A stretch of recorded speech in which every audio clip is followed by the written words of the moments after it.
And right now in Woy Woy for this legendary interview with Maxi Priest, iconic reggae singer. Maxi, what going, brother? Everything is blessed. Everything is blessed. Do I wear this mask or don't I wear this mask? That's up to you. I mean, I have on mine, so you know, Right. the choice is yours. Yeah, because I kind of feel like, you have on yours. The people want to see your face though, Maxi. A long time when I see you know. But they know my face. They know my face. They really do, but they miss it. And speaking of missing it, look like we're missing the locks.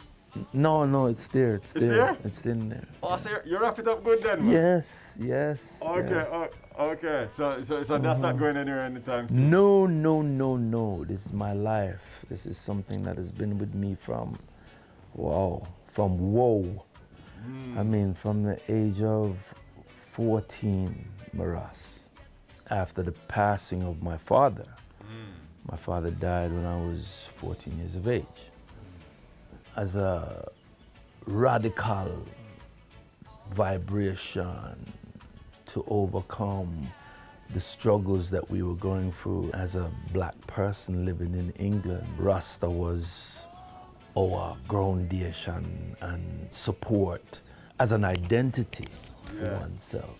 That helped us to fight the oppression and also make you feel like I am somebody.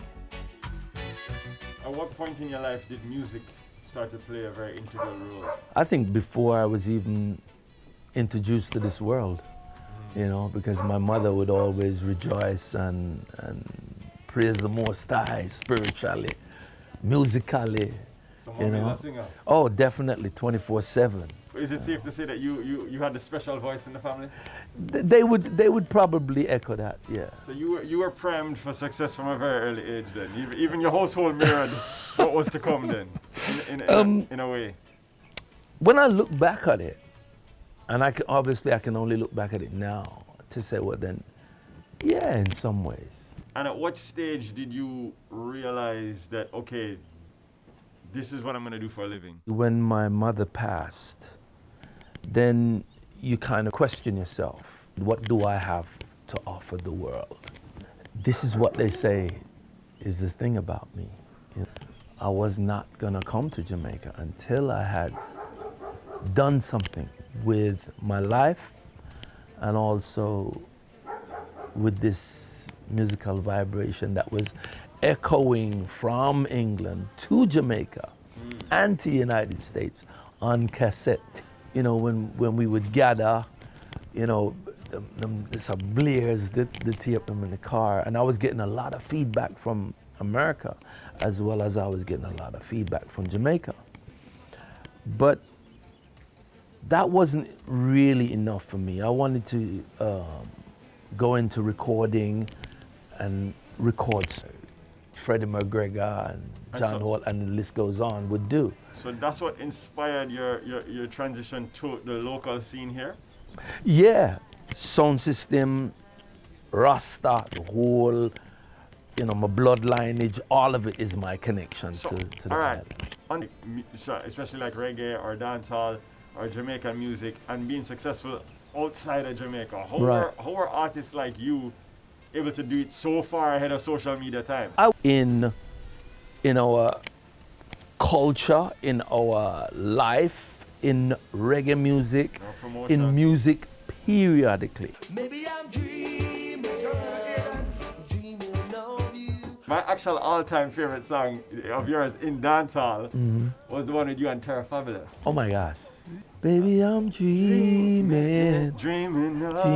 of you. Maybe I'm dreaming, but dreams will come true.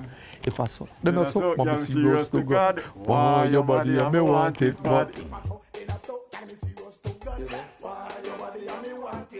I had some great times working with both David and Tony Kelly.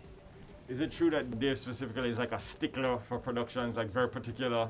He is an expert. He is very particular. He is a genius.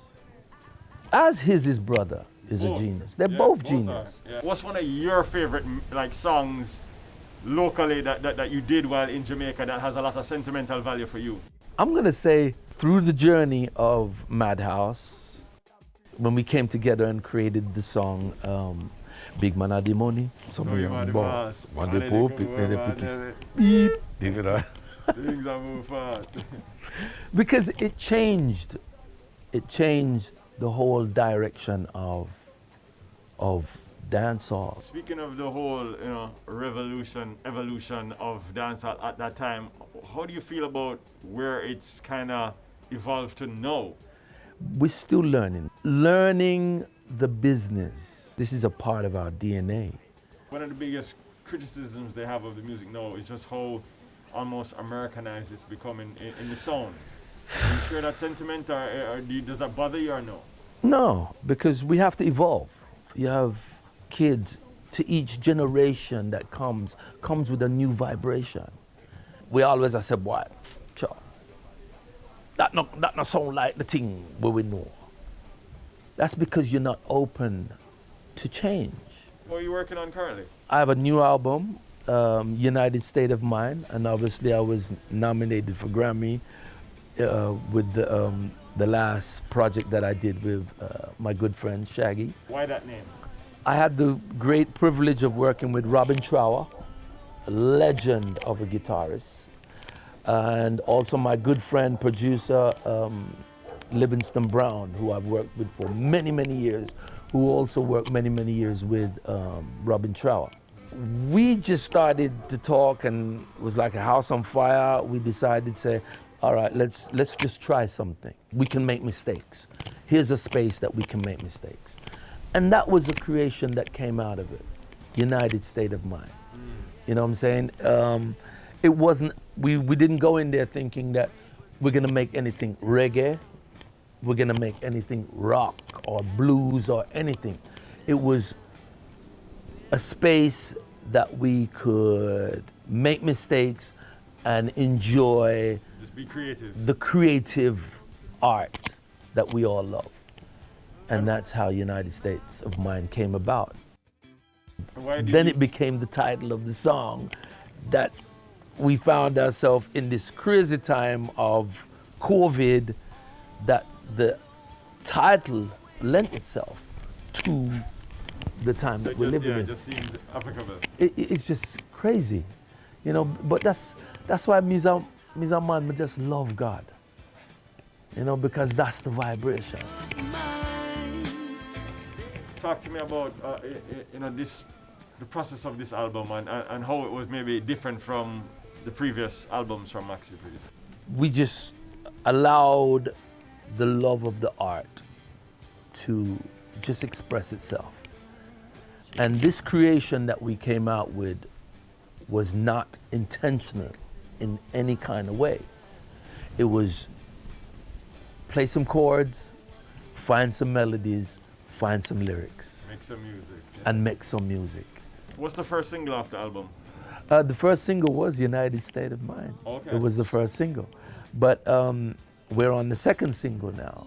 Are we just people? Or is there really something more to be found? It's a very musical journey. Anybody from the new school that's caught your attention? I love Chronics. Me's a Kofi fan. I love Kofi. I love, you know, I love a lot of what's going on, you know. I'm a Rihanna fan, you know. I love all kind of music from all different angles. Yeah. Lastly now, Maxi, I want you to tell us what most makes Maxi Priest intense. My work ethics. I'm very passionate about what I do. The world is ours, and I want us to be very successful. And I say us, you know, because it's not me one. You know, I want all of us. I want our culture and our music to push that barrier. International recording artist, child of the world, Maxi Priest. Big up, Give brother. thanks, blessings, give thanks, King. Bless.